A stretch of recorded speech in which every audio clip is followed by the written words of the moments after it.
Hello everyone, welcome to this channel. ሰላም ወደ ቻናላችን ተከታዮች እንዴት ናችሁ?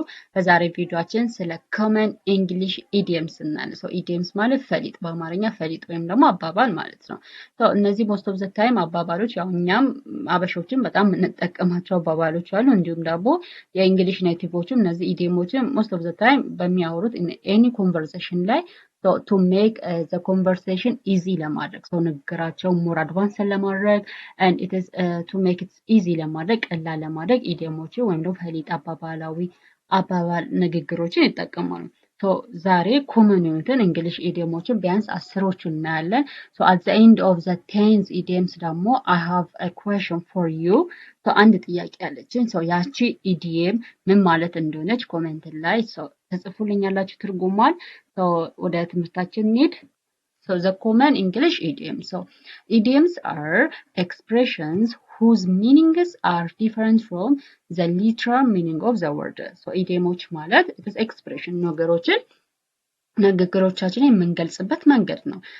ንግግሮቻችንን ስንገልጽ ግን ሊትራል የሆነ ወርድ አለ ወይም ደግሞ ዋናው የተጻፈው ወርድ አለ።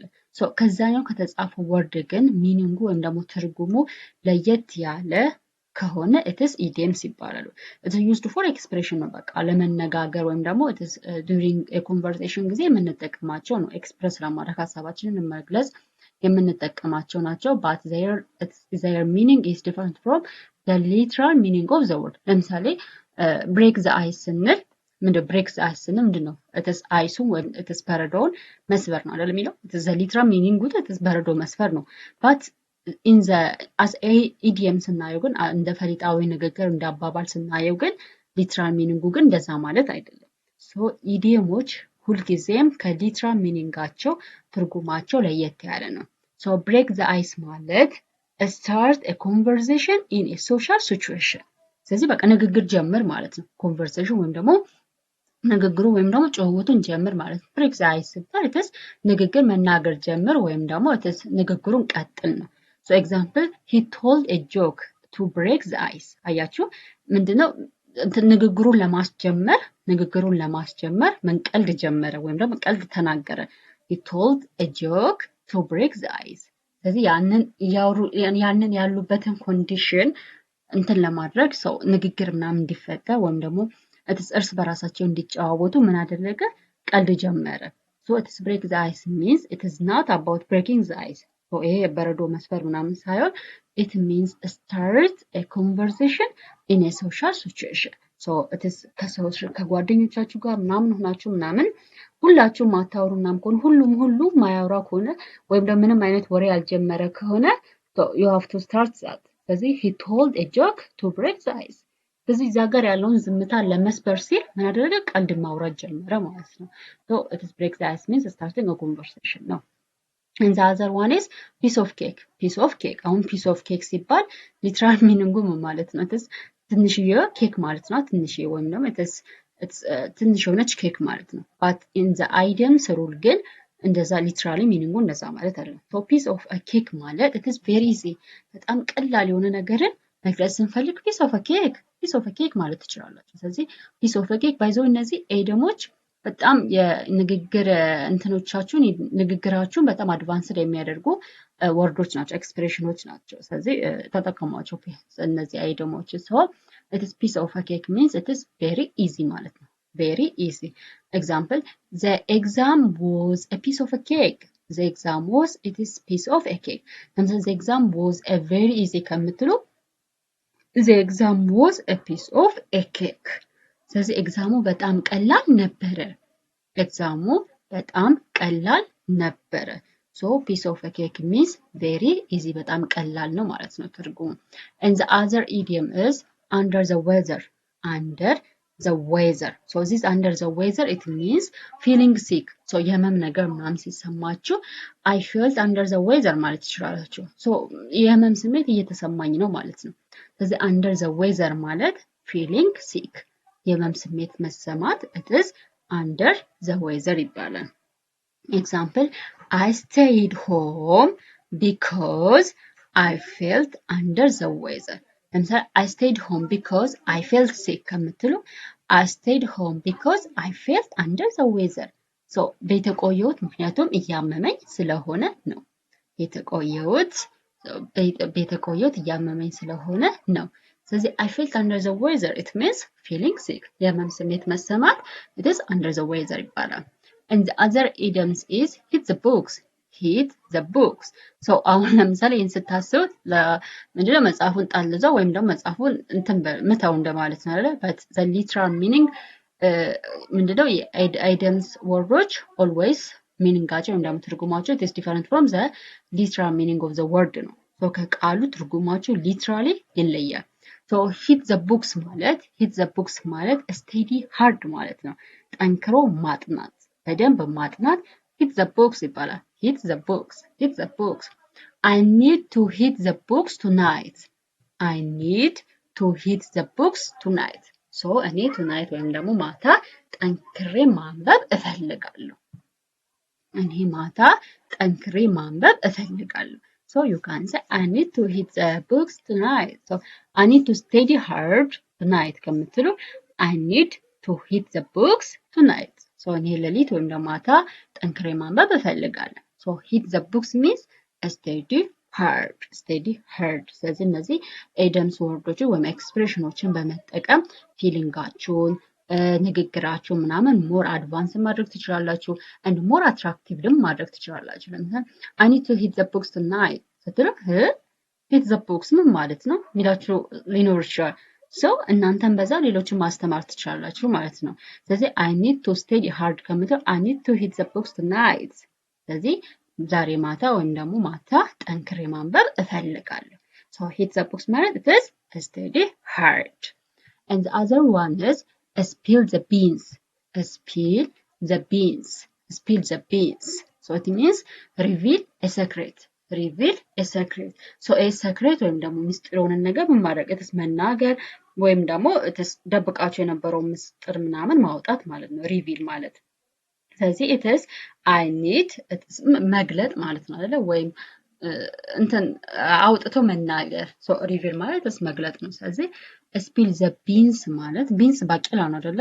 so ባቄላዎቹ መከፋፈል ምናምን ሳይሆን ትርጉሙ ምንድነው? it is reveal a secret ስለዚህ ምንድነው secret ወይም ደግሞ ምስጢሩ መግለጥ። example she spilled the beans about the surprise party so አሁን ለምሳሌ she spilled the beans about the surprise party so የሆነን ሰው ሰርፕራይዝ ልታደርጉ ነበረ ነገር ግን ሰርፕራይዝ የነበረው ነገር it's a secret ምስጢር ነው አይደለ? so ምስጢሩን መግለጥ ማለት ነው ምስጢሩን ማውጣት። ስለዚህ she spilled the beans about the surprise party so እሷ ስለ ሰርፕራይዝ ፓርቲ ወይም ደግሞ ስለ ፓርቲው ሰርፕራይዝ ስለሚደረገው ነገር ምን አደረገች? ምስጢሩን አወጣች። ስለዚህ it is የሆነ ምስጢር ማውጣት ወይም ደግሞ የሆነ ምስጢር መናገር it is spill the beans ይባላል። spill the beans and the other one is once in a blue moon so this means it is very rarely so በጣም rarely ወይም ደግሞ ብዙ ጊዜ ማይገኝ ነገርን once in a blue moon ማለት ትችላላችሁ። so very rarely so በጣም ማይገኝ ነገር or it is በቃ በጣም very rare የሆነ ነገር it is once in a blue moon ማለት ትችላላችሁ። example he visits us once in a blue moon so እሱ እኛን ከስንት አንዴ ነው የሚጎበኘን ከስንት አንዴ ነው የሚጎበኘን so that means እሱ እነሱን የሚጎበኝበት ታይም it is በጣም ሬር ነው ማለት ነው ሬር so just አልጎበኘ ማለት ይቻላል ማለት ነው so it is because it is very rare ነው so it is very rare so he visits us very rarely ከምንል he visits us once in a blue moon so it is ንግግራችሁን ኤክስፕሬሽናችሁን ምን ማድረግ ትችላላችሁ it is more attractive እና more advanced ማድረግ ትችላላችሁ። ስለዚህ እኛን ከስንት አንዴ ነው የሚጎበኘን በጣም very rarely ነው የሚጎበኘን ማለት ነው so he visits us once in a blue moon and the other one is cost an arm and a leg so this means it is very expensive በጣም ውድ የሆነ ነገር መግለጽ ስትፈልጉ ለምሳሌ the bag that I bought yesterday is costs an arm and a leg so ትናንትና የገዛሁት ቦርሳ በጣም ውድ ነው ማለት ከፈለጋችሁ the bag that I bought yesterday both costs an arm and a leg ማለት ትችላላችሁ። so it is very በጣም ኤክስፔንሲቭ የሆነ ነገር መግለጽ ስትፈልጉ cost an arm and a leg cost an arm and a leg ማለት ትችላላችሁ። ኤግዛምፕል እዚህ ጋር that car costs an arm and a leg that car costs an arm and a leg so ያ መኪና በጣም ውድ ነው።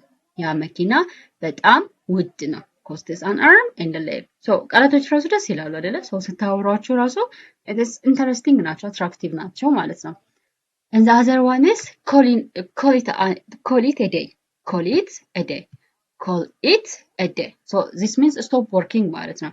call it a day call it a day means it is stop working so መስራትን አቁም መስራትን አቁም እንደውም መስራትሽን አቁም so stopping it is some work የሆነ ስራ ማቆም it is call it a day call it a day example we finished the project and called it a day we finished the project and called it a day ስለዚህ ፕሮጀክቱን ጨረስን እና ስራ አቆምን ፕሮጀክቱን ጨረስን ስራ አቆምን ስለዚህ ፕሮጀክቱን ስለጨረሱ ምን አደረጉ ስራ አቆሙ ማለት ነው so call it a day means stop working so መስራትን ማቆም it is call it a day call it a day ይባላል ስለዚህ ስራ ፕሮጀክቱን ጨረሱ ዘን ስራቸውን አቆሙ ማለት ነው and the other one is burn the midnight oil burn the midnight oil so burn the midnight oil it means work or study late at night so ምሽት ላይ የሆነ ነገር መስራት ወይም ደግሞ ምሽት ላይ እንዲያጠናለው ወይም ደግሞ ምሽት ላይ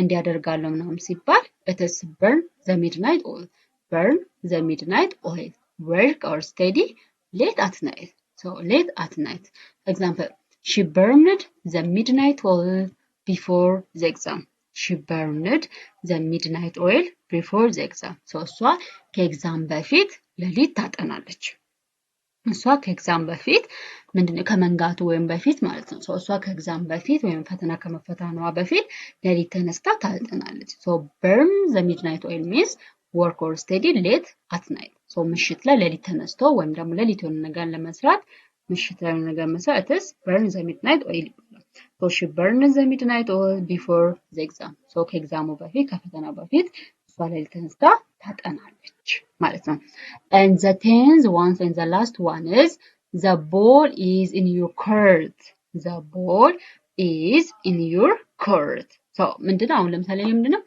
ኳሱ በእናንተ ኳሱ ባንተ ኮርስ it means ፍርድ ቤት አይደለ so ኳሱ ባንተ ፍርድ ቤት ነው እናንተ ፍርድ ቤት ነው ማለት ነው but it is not the meaning ይሄ ማለት አይደለም it is the literal meaning አይደለም ይሄም so the ball is in your court means it's your decision ያንተ ውሳኔ ነው ያንተ ኃላፊነት ነው ማለት ነው the ball is in your court ማለት it's your decision ያንተ ውሳኔ ነው ወይም ደግሞ it's your responsibility ያንተ ኃላፊነት ነው example I gave you my advice I gave you my advice now the ball is in your court ለምሳሌ I gave you my advice now it's your decision ማለት ነው so I gave you my advice so እኔ ምክሬን ሰጥቼካለሁ እንግዲህ ውሳኔው ያንተ ነው እኔ ምክሬን ሰጥቼካለሁ እንግዲህ አሁን ውሳኔው ያንተ ነው so it's your decision ማለት ስትፈልጉ you can say the ball is in your court the ball is in your court ማለት ትችላላችሁ ማለት ነው so I think በጣም ጠቃሚ የሆኑ አይደምስ ናቸው so most of the time in English ላይ common የሆኑ አይደሞች ናቸው native English የሚያወሩ ሰዎች ያው ይጠቀሙበታል ማለት ነው so this the ball is in your court ማለት it is ውሳኔው ያንተ ነው ውሳኔው ያንተ ነው so I gave you my advice now the ball is in your court ስለዚህ እኔ ምክሬን ሰጥቼካለሁ አሁን ውሳኔው ያንተ ነው so በዛሬ ቪዲዮአችን ስለ 10 idioms አይተና ወይ ፈሊጣዊ አባባሎች አይተና ማለት ነው so I need to put your answer in comment section about this pull someone's leg pull someone's leg so ይሄ ማለት ትርጉሙ ምን ማለት ነው ይሄ አይደም ትርጉሙ ምን ማለት ነው so ትርጉማችሁን ኮሜንት ላይ ጻፉልኝ ማለት ነው so ይሄን ቪዲዮ እንደወደዳችሁ ተስፋ አደርጋለሁ ለብዙ ልጆች ለብዙ ጓደኞቻችሁ ሼር አድርጉት because it's interesting የሆነ ፓርት ነው ማለት ነው so ወዳችኋለሁ እናንተም ደግሞ ይሄን ሻምድዱትና ዴይ ቱ ዴይ ላይፋችሁ ላይ ተጠቀሙት እንግሊዘኛችሁን የበለጠ አድቫንስድ ያደርጋችኋል ይሄን ቃላቶች ከየት መጣክ ትባላላችሁ ማለት ነው so አመሰግናለሁ ስለተከታተላችሁ ወዳችኋለሁ በሌላ ቪዲዮ እስከምንገናኝ ድረስ ደህና ሁኑ ባይ